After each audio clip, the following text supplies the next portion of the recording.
The woman was about to feed her child when she suddenly heard the sound of a door opening behind her. As she hurriedly adjusted her clothes, she turned around and saw it was her father-in-law. He quickly came up with an excuse, claiming he had heard the baby crying and wanted to check on them. The woman could tell his intentions were not innocent. He had clearly been peeking at the door moments ago, yet there was nothing she could do. As long as he refused to admit it, she had no way to confront him. Even knowing the look in his eyes carried other intentions, she was powerless and had no choice but to leave reluctantly. This was not the first time he had crossed boundaries. A few days earlier, when she first arrived, he had already been inappropriate. Knowing she was showering, he deliberately stood silently at the door. This time his excuse was that he urgently needed to use the bathroom. Any clear-eyed person could see his true intentions, but when her husband found out, he paid no attention and impatiently told her not to make a big deal out of it. She had hoped he would show some boundaries, but the next day, she found her father-in-law's underwear in the laundry with her child's clothes. Baby skin is very sensitive, and mixing with adult clothes can easily cause infections, especially underwear. But he didn't see it that way, claiming that's how they did it back home,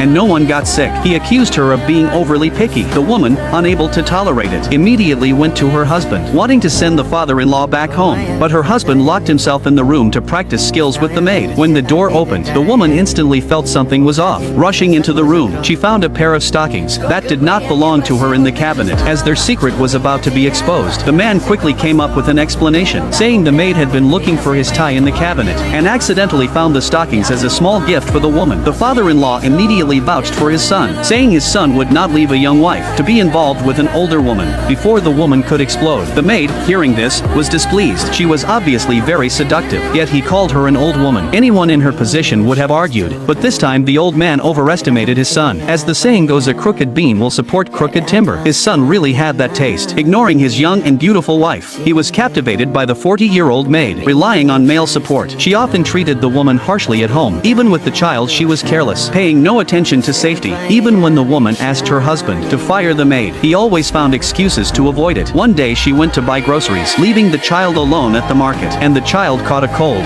developed a fever, and was hospitalized. If it weren't for her husband's repeated indulgence of the maid, she would never have dared to leave the child unattended. Yet the man remained indifferent, leaving his wife and child behind without care. The woman had no choice and gave her bank card to her father-in-law to pay the hospital fees at the reception for the child. But she forgot that father-in-law and son were of the same nature. Soon she received her father-in-law's spending records on her phone. No matter how she tried calling her husband and father-in-law, she couldn't get through. In despair, she was left with endless regret, regretting that she had ignored her family's objections and resolutely chosen to marry far away, thinking she would have a happy life, but instead ending up like this, with nowhere to turn. She shamelessly called her brother for help. Upon learning of her situation at her in-laws, her CEO brother immediately gathered people to go